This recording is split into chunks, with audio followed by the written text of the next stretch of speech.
Hello नमस्कार दोस्तों, स्वागत है आप सभी का RQI स्टडी में। दोस्तों आज फिर से मैं रीजनिंग का एक अलग प्रैक्टिस सेट लेकर आया हूं। इससे पहले मैंने 3 रीजनिंग के प्रैक्टिस सेट आपको हल करा चुका हूं। अगर आपने अभी तक उन्हें नहीं देखा है तो आप प्लेलिस्ट में जाके उन्हें देख सकते हैं। ये दोस्तों आने वाली आपकी परीक्षाओं में बहुत ही ज़्यादा इंपॉर्टेंट है और ये जितने भी प्रश्न इसमें पूछे गए वो किसी न किसी परीक्षा में पूछे हुए प्रश्न हैं। दोस्तों पहला प्रश्न क्या है कि जिस प्रकार का संबंध कीट का मक्खी से है, जिस प्रकार का संबंध कीट का मक्खी से उसी प्रकार का संबंध स्तनपायी का क्वेश्चन मार्क के स्थान पर आने वाले शब्द से होगा। तो दोस्तों इसमें क्या दिया गया है, मानव, मछली, पक्षी या सांप। तो दोस्तों जिस प्रकार कीट एक मक्खी है उसी प्रकार से जो स्तनपायी होता है वो मानव होता है, यानी मानव एक स्तनपायी है। जिस प्रकार से मक्खी एक कीट है उसी प्रकार से मानव एक स्तनपायी है। तो ऑप्शन नंबर ए इसका सही उत्तर हो जाएगा। अगला प्रश्न है लुप्त संख्या ज्ञात कीजिए। दोस्तों ये बहुत इंपॉर्टेंट प्रश्न है, बहुत से लोग इसको स्किप कर देते हैं, नहीं कर पाते हैं। तो चलिए देखते हैं इसको आसान तरीके से। बिल्कुल आसान है, बस लोग इसमें थोड़ा सा जो है हिचकिचाने लगते हैं करने में। दोस्तों इसमें क्या ट्रिक लगाई गई है ये देखना है हमें।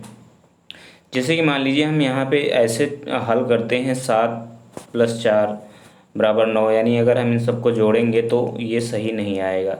लेकिन अगर हम इन सबको गुणा करते हैं वर्टिकल रो में, अगर इन सभी को हम वर्टिकल रो में गुणा करते हैं, यानी कि 7 को 2 से गुणा करते हैं तो 14 आता है, 14 को 2 से गुणा करते हैं तो 28 आता है, और 28 को अगर हम 2 से गुणा करें तो 56 आएगा। इसी तरीके से 4 को अगर हम 2 से गुणा करेंगे तो 8 आएगा, 8 को 2 से गुणा करेंगे तो 16 आएगा, और 16 को 2 से गुणा करेंगे तो 32 आएगा। अब दोस्तों इसी प्रकार से अगर हम 9 को 2 से गुणा करते हैं तो 18 आएगा, और 18 को 2 से गुणा करेंगे तो 36 आता है, और 36 को 2 से गुणा करेंगे तो 72 आएगा। यानी कि इसमें सभी से 2 से गुणा हुआ है और यहाँ पर 18 आपका उत्तर हो जाएगा। तो 18 ऑप्शन नंबर डी में दिया गया है, तो इसका सही उत्तर हो जाएगा option number D 18। Option number D इसका बिल्कुल सही उत्तर हो जाएगा। प्रश्न नंबर 3 देखते हैं, 3 में क्या हुआ है। दोस्तों प्रश्न नंबर 3 भी उसी तरीके से है। जिस प्रकार का संबंध 145 से 195 में है उसी प्रकार का संबंध 17 से क्वेश्चन मार्क के स्थान पर आने वाली संख्या से होगा। दोस्तों इसमें ट्रिक क्या लगी हुई है ये देखना है हमें। तो सबसे पहले क्या करना है, 145 कैसे आया ये हमें ज्ञात करना। जैसे कि मान लीजिए 12 है, 12 को अगर हम स्क्वायर करते हैं तो 144 आता है। ठीक है, अगर हम इसमें +1 कर दें तो 145 हो जाएगा। इसी तरीके से अगर हम 14 को स्क्वायर करें और ये हो जाएगा आपका 196। 196 में -1 अगर हम कर दें तो हो जाएगा 195।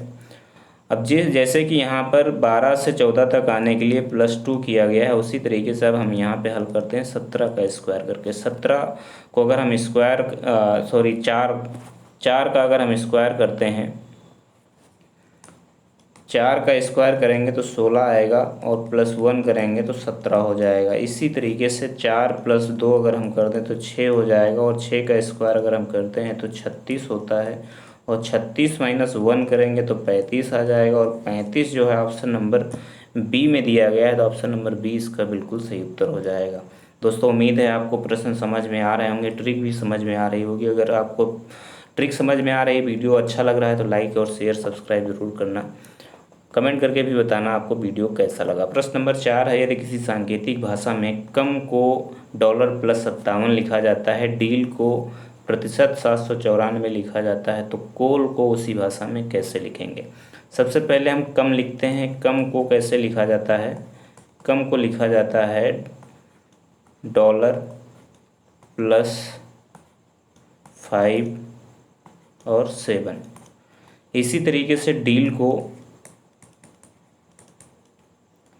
को लिखा जाता है प्रतिशत 7, 9 और 4। तो कोल को कैसे लिखा जाएगा, कोल को हम यहाँ पे लिख लेते हैं। देखिए कोल यानी कि सी को 5 से लिखा गया है, डॉलर से लिखा गया है, सी को डॉलर से लिखा गया है। उसके बाद में ओ को प्लस से लिखा गया है, ओ को प्लस से लिखा गया है। उसके बाद ए को 9 से लिखा गया है, ए को 9 से लिखा गया है तो 9 यहाँ पे कर देते हैं, और एल को कहाँ से लिखा गया है 4 से, तो एल यहाँ पे हम 4 कर देते हैं। यानी कि इसका जो सही उत्तर होगा वो होगा $+94। $+94 ऑप्शन नंबर बी में है, तो ऑप्शन नंबर बी इसका सही उत्तर हो जाएगा। प्रश्न नंबर 5 है CEALIKG और OQM, उसके बाद क्वेश्चन मार्क, यानी क्वेश्चन मार्क के स्थान पे क्या आएगा हमें ये बताना है। दोस्तों इसमें क्या नियम लागू हुआ है ये हम देख लेते हैं सबसे पहले। तो दोस्तों इसमें ट्रिक क्या लगी हुई है, सबसे पहले ये जानने के लिए हम इनको नीचे उसी प्रकार से लिख लेते हैं जैसा कि क्वेश्चन में दिया गया है। CEA, IKG, OQM, उसके बाद क्वेश्चन मार्क। अब यहाँ पे क्या ट्रिक लगी है दोस्तों, यहाँ पे जैसे सी है, सी अंग्रेजी वर्णमाला में तीसरे स्थान पे होता है, और सी से चलकर अगर हम आई तक जाते हैं, आई जो है अंग्रेजी वर्णमाला में 9वें स्थान पे होता है, तो +6 करना पड़ेगा। इसी तरीके से आई से अगर हमें ओ तक जाना हो, ओ जो होता है अंग्रेजी वर्णमाला में 15वें स्थान पे होता है, तो 9 + 6 अगर हम यहाँ पे फिर से कर दें तो कितना हो जाएगा, 15 हो जाएगा। इसी तरीके से 15 + 6 अगर हम कर दें तो 21 हो जाएगा, और 21 आने के लिए क्या करेंगे, हम ओ से चलकर 21 तक आने के लिए +6 करते हैं, और 6 21वें स्थान पे जो अंग्रेजी वर्णमाला में होता है वो यू होता है, ये आपको याद करना पड़ेगा, यू यहाँ पर आ जाएगा। इसी तरीके से ई में हम +6 करेंगे तो के आएगा। अगर हम ई में +6 करते हैं तो के आएगा। ई जो होता है अंग्रेजी वर्णमाला में 5वें स्थान पे होता है, के 11वें स्थान पे होता है, तो 5 + 6 करेंगे 11 हो जाएगा। इसी तरीके से 11 से अगर हम +6 करते हैं तो आ जाएगा आपका 17, 17वें स्थान पे अंग्रेजी वर्णमाला में क्यू होता है, और 17 + 6 अगर हम करते हैं तो 17 + 6 हो जाएगा 23, और 23वें स्थान पे अंग्रेजी वर्णमाला में डब्लू होता है। तो यू और डब्लू ऑप्शन नंबर जो है डी में है, ऑप्शन नंबर डी इसका सही उत्तर हो जाएगा।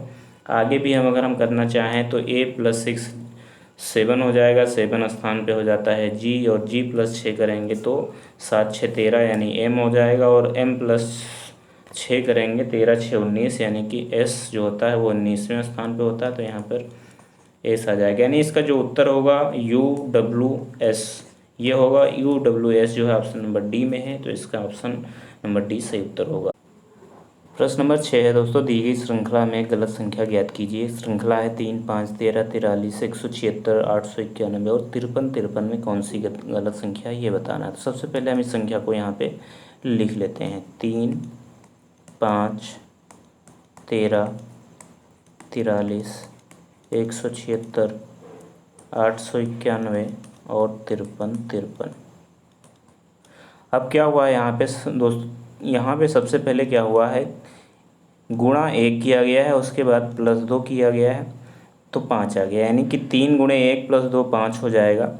उसी प्रकार से यहाँ पर गुणे 2 और +3 किया गया है, यानी 5 में 2 से गुणा करेंगे और +3 करेंगे तो 13 हो जाएगा। उसी प्रकार से दोबारा हम इसे समझते हैं, जैसे कि यहाँ से यहाँ तक आने के लिए क्या किया गया है, गुणा 1 + 2, उसके बाद यहाँ से यहाँ तक आने के लिए गुणे 2 और +3 किया गया है, फिर यहाँ से यहाँ तक आने के लिए गुणे 3 और +4 किया गया है, यानी कि 13 × 39 + 4 43 हो जाएगा। और फिर यहाँ से अगर हम यहाँ तक आएँ तो गुणे 4 करना पड़ेगा और +5 करना पड़ेगा। तो अगर गुणे 4 + 5 करते हैं तो यहाँ पर होना चाहिए था 177 होना चाहिए था, जबकि यहाँ पे है 176। अब 177 से अगर हम यहाँ पे गुणा करते हैं 5 और प्लस करते हैं 6 तो कितना आएगा, दोस्तों हम यहाँ पे देख लेते हैं। 177 × 5, 5 7 35, 5 7 35 और 3 38, और 5 एकम 5, 5 7 35, 5 7 35 और 3 38, 5 एकम 5 और 3 8, 885 + 6 कर देंगे। अगर हम 885 + 6 करेंगे तो कितना आ जाएगा, 6 5 11, 8 1 9 और 8, यानी कि यहाँ पे 177 होना चाहिए था, जबकि है 176। तो 176 जो संख्या है वो गलत है, ऑप्शन नंबर डी इसका गलत हो जाएगा। प्रश्न नंबर 7 है, ए और बी बच्चे हैं सी के, यानी कि ए और बी जो हैं सी के बच्चे हैं। सी या तो माँ है या फिर पिता है, तो ए प्लस बी जो हैं क्या हैं, बच्चे हैं सी के। सी माता है बी की, सी माता है बी की, यानी कि ये माइनस यहाँ पे लग जाएगा। किंतु ए पुत्री नहीं है, यानी कि ए जो है वो पुत्री नहीं है। अगर पुत्री नहीं है तो पुत्र है, जाहिर सी बात है। अगर लड़की नहीं है तो लड़का है। सी की यानी कि पुत्री नहीं है सी की, तो सी की क्या है, सी का क्या है, लड़का है। बताना है कि सी और ए में क्या संबंध है। दोस्तों सी और ए में क्या संबंध है, सी माता है ए की, तो माता और पुत्र का संबंध हो जाएगा। ऑप्शन नंबर सी इसका बिल्कुल सही उत्तर होगा। प्रश्न नंबर 8 देखते हैं, यदि प्लस का अर्थ भाग, माइनस का अर्थ गुणा, गुणे का अर्थ प्लस और भाग का अर्थ माइनस हो तो 45 प्लस 9 माइनस 3 गुणे 15 भागे 2 का मान क्या होगा। तो सबसे पहले हम ये संख्या यहाँ पे लिख लेते हैं थोड़ा सा दूर दूर। 45, 9, 3, 15 और 2। दोस्तों 45 और 9 के बीच प्लस है, जबकि प्लस का अर्थ बताया गया है कि भाग है। प्लस का अर्थ क्या बताया गया है, प्लस का अर्थ बताया गया है भाग है। तो 45 और 9 के बीच क्या हो जाएगा, भाग हो जाएगा। उसी तरीके से 9 और 3 के बीच माइनस है, जबकि माइनस का यहाँ पे अर्थ बताया गया है कि गुणा है, तो यहाँ पे हम गुणे का निशान लगा लेते हैं। फिर 3 और 15 के मध्य में गुणे का निशान लगाया गया और गुणे का अर्थ बताया गया है कि प्लस है, तो यहाँ पे हम 3 और 15 के बीच में प्लस लगा लेते हैं और लास्ट में माइनस आएगा, क्योंकि यहाँ पे भाग का अर्थ बताया गया है माइनस। अब इसको हम हल करते हैं। हल करने के लिए वही नियम फिर से होगा, बॉड मास ये हम लगाएंगे यहाँ पर। सबसे पहले डिवीज़न, फिर मल्टीप्लिकेशन, फिर एडिशन, फिर सब्सट्रैक्शन, यानी पहले भाग करना है, फिर गुणा करना है, फिर जोड़ना है और लास्ट में जो है माइनस कर देना है। तो 9 × 5 = 45 हो जाएगा, यानी यहाँ पे 5 आएगा और गुणे 3 प्लस 15 माइनस 2 ये हो जाएगा। अब गुणा करते हैं, 5 × 3 = 15 प्लस 15 माइनस 2, 15 15 30 हो जाएगा, माइनस 2 करेंगे 28 आ जाएगा। इसका उत्तर 28 ऑप्शन नंबर डी में है। ऑप्शन नंबर डी इसका सही उत्तर हो जाएगा।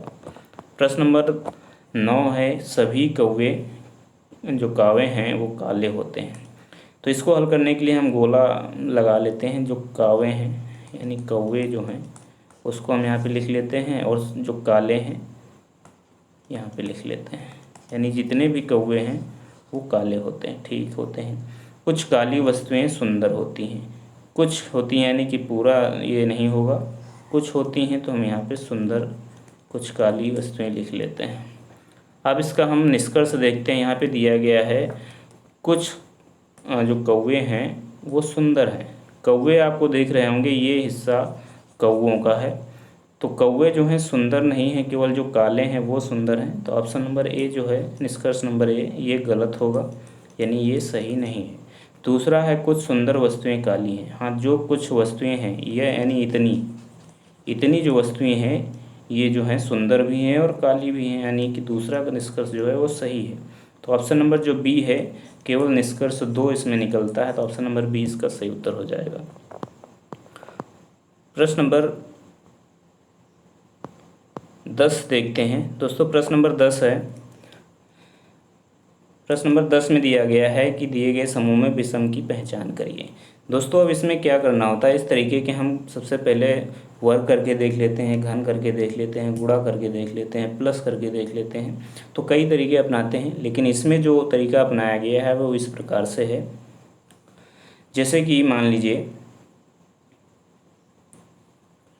यहाँ पे 14 है, 14 में -5 करेंगे तो 5 आ जाएगा, यानी कि 14 से -5 करेंगे तो 9 आ जाएगा। इसी तरीके से 17 में यदि हम -5 करें तो 12 आ जाता है।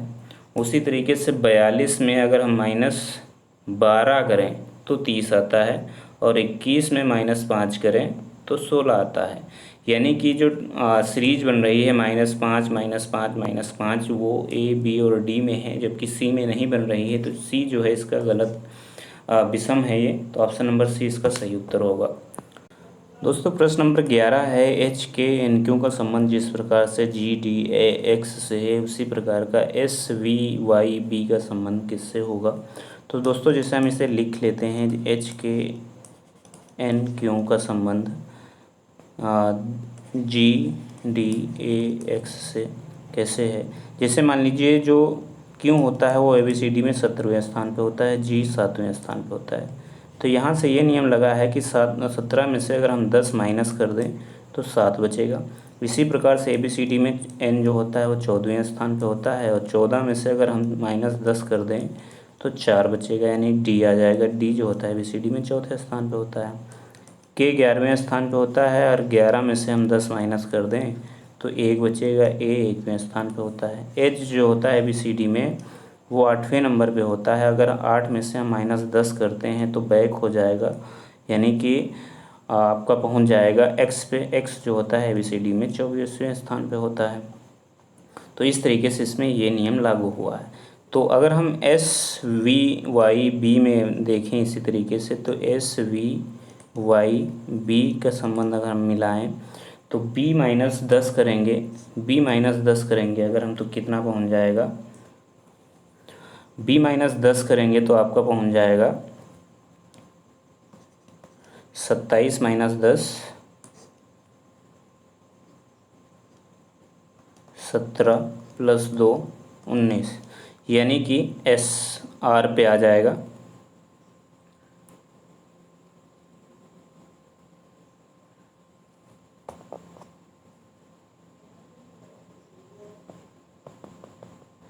अगर हम B-10 करते हैं तो B-10 करेंगे तो 18 पे पहुंच जाएगा, और 18 जो है R होता है। उसी तरीके से Y-10 करेंगे, यानी 25 - 10 करें तो 25 - 10 करेंगे तो आपका पहुंच जाएगा O पे, यानी कि 15 पे। तो यहाँ पर O आ जाएगा। उसी तरीके से 22 - 10 करें, 22 - 10 करेंगे तो आ जाएगा आपका 12, और 12वें स्थान पर होता है L, यानी कि L आ जाएगा। ROL ऑप्शन नंबर बी में है, यानी कि रोली जो है इसका सही उत्तर हो जाएगा ऑप्शन नंबर बी। प्रश्न नंबर 12 देखते हैं। प्रश्न नंबर 12 है, मोहन जो है बिंदु ए से दक्षिण दिशा में 1 किलोमीटर चलता है, यानी कि दिशा और दूरी वाला यह प्रश्न है। तो उसी तरीके से हम इसे बना लेते हैं, उत्तर, दक्षिण, पूर्व और पश्चिम। ठीक है, तो क्या किया है, बिंदु ए से जो है मोहन दक्षिण दिशा में 1 किलोमीटर चलता है। कोई बिंदु ये है और दक्षिण दिशा नीचे की ओर होती है, यहाँ तक आया 1 किलोमीटर। उसके बाद वहाँ से वह बाएं मुड़ा। देखिए जब हम दक्षिण दिशा में जाते हैं तो जो राइट हैंड होता है वो इस तरफ होता है, और लेफ्ट हैंड इधर होता है। तो जब बाएं मुड़े और 1 किलोमीटर चलता है तो यहाँ से यहाँ तक गया। लेफ़्ट ये है, राइट ये है, यहाँ पर भी याद रखिएगा। यहाँ से यहाँ तक आया और पुनः वह बाएं मुड़ा और 1 किलोमीटर चला, फिर से यहाँ पहुँच गया। अब उसका मुख किस दिशा में है ये बताना है। देखिए दक्षिण दिशा में वो था। सबसे पहले हमें यहाँ पे कैसे देखना है, बिंदु ए से बिंदु दक्षिण दिशा में वो गया, यहाँ से यहाँ तक आया 1 किलोमीटर। फिर क्या हुआ, वो बाएं मुड़ा। बायां जो है, जैसे दक्षिण दिशा में हम नीचे की तरफ जाएंगे, यहाँ से अगर हम इधर जाते हैं तो ये पड़ेगा आपका लेफ़्ट और ये पड़ेगा आपका राइट। तो यहाँ से यहाँ तक आने के लिए यहाँ दक्षिण दिशा में पहुँचे, फिर यहाँ से फिर से पुनः बाएं 1 किलोमीटर मुड़ा, यानी कि बायां इधर ही है, और यहाँ से यहाँ तक गए। अब यहाँ से इधर आए, तो अब किधर हम जा रहे हैं, उत्तर दिशा में जा रहे हैं। तो इसका उत्तर ऑप्शन नंबर सी हो जाएगा। प्रश्न नंबर 12 देखते हैं। प्रश्न नंबर 12 है, ABCD ताश खेल रहे हैं। ठीक है, ABCD ताश खेल रहे हैं। मान लीजिए कि कोई एक टेबल है, यहाँ पर ABCD जो हैं कुछ ताश वाश खेल रहे हैं। ठीक है, अब क्या है, A और B साथी हैं, यानी एक दूसरे के साथी हैं। D का मुंह उत्तर की ओर है, यानी कि मान लीजिए कि जो D है वो यहाँ पे है और इसका जो मुंह है वो उत्तर की ओर है। उसके बाद यदि A का मुंह पश्चिम की ओर हो तो A का मुंह उसी का होगा पश्चिम की ओर जो यहाँ पे बैठा होगा, तो यानी कि A यहाँ पर हो जाएगा। जब A दोनों साथ साथ बैठते हैं तो किसका मुंह दक्षिण की ओर होगा, A और B साथी हैं तो एक दूसरे के सामने बैठेंगे, और D और C साथी हो जाएंगे तो D और C इधर हो जाएगा। C का जो मुंह है वो दक्षिण की ओर है, सी का मुंह दक्षिण की ओर है। ऑप्शन नंबर सी में सी दिया गया है। ऑप्शन नंबर सी इसका सही उत्तर हो जाएगा। प्रश्न नंबर 14 है, यदि किसी सांकेतिक भाषा में सर को PSPIPR लिखा जाता है तो उसी प्रकार से मैन को कैसे लिखा जाएगा। अगर हम यहाँ पे लिखें सर को कैसे लिखा गया है, P जिसमें से S लिया गया, फिर P लिखा गया, फिर I लिया गया, फिर P लिखा गया और फिर लास्ट वाला R लिया गया। इसी तरीके से अगर हम मैन को लिखें तो सबसे पहले P लिखेंगे, फिर मैन में से M को ले लेते हैं तो M ले लिए, फिर P लिखे और मैन में से A को अब ले लेते हैं तो A ले लिए, उसके बाद फिर से P लिखे और मैन में से N को ले लेते हैं तो ये हो जाएगा PMPAPN ऑप्शन नंबर बी में है तो ऑप्शन नंबर बी इसका सही उत्तर हो जाएगा। दोस्तों प्रश्न नंबर 15 है, दिए गए समूह में भिन्न की पहचान कीजिए। भिन्न की पहचान करने के लिए सबसे पहले क्या करेंगे, हम इनमें देखते हैं क्या अंतर है दोनों सभी में। जैसे बी जो होता है, बी से सी तक जाने के लिए आपको +1 करना पड़ता है। उसके बाद सी से जी तक जाने के लिए आपको +4 करना पड़ता है और जी से के तक जाने के लिए भी आपको +4 करना पड़ता है। यानी कि दोस्तों यहाँ पे जो ट्रिक बन रही है वो +1 +4 और +4 की बन रही है। उसके बाद में इसी तरीके से अगर हम MNRV यानी कि ऑप्शन नंबर जो बी है उसको देखते हैं, M से N तक जाने के लिए +1 करना पड़ता है। N 14वें स्थान पे होता है, R 18वें स्थान पे होता है। यहाँ से आने तक, यहाँ तक आने के लिए +4 करना पड़ता है। फिर 18 से +4 करेंगे तो 22 हो जाएगा और V जो होता है वो 22वें स्थान पे होता है। यानी यहाँ पर भी +1 +4 का नियम लागू हुआ है।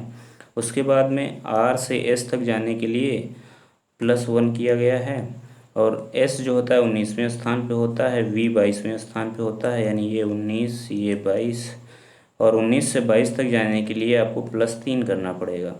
उसके बाद 22 से 26 जाने के लिए आपको +4 करना पड़ेगा। उसके बाद ऑप्शन नंबर डी दिया गया है, E, F, J और N। E से F तक जाने के लिए +1 करना पड़ेगा। F से J तक जाने के लिए, यानी F जो होता है 6ठे स्थान पे होता है, J 10वें स्थान पे होता है तो +4 करना पड़ेगा। 10 से +4 और करेंगे तो 14 हो जाएगा। यानी कि J से N तक जाने के लिए +4 करना पड़ेगा क्योंकि N जो होता है वो 14वें स्थान पे होता है।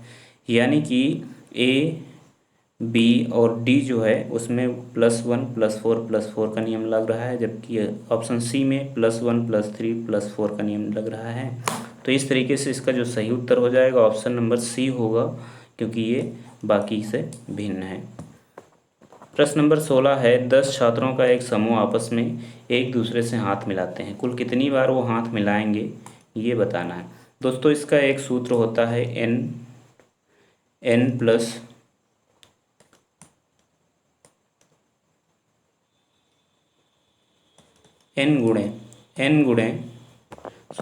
इसका जो सूत्र होता है वो होता है n-1/2।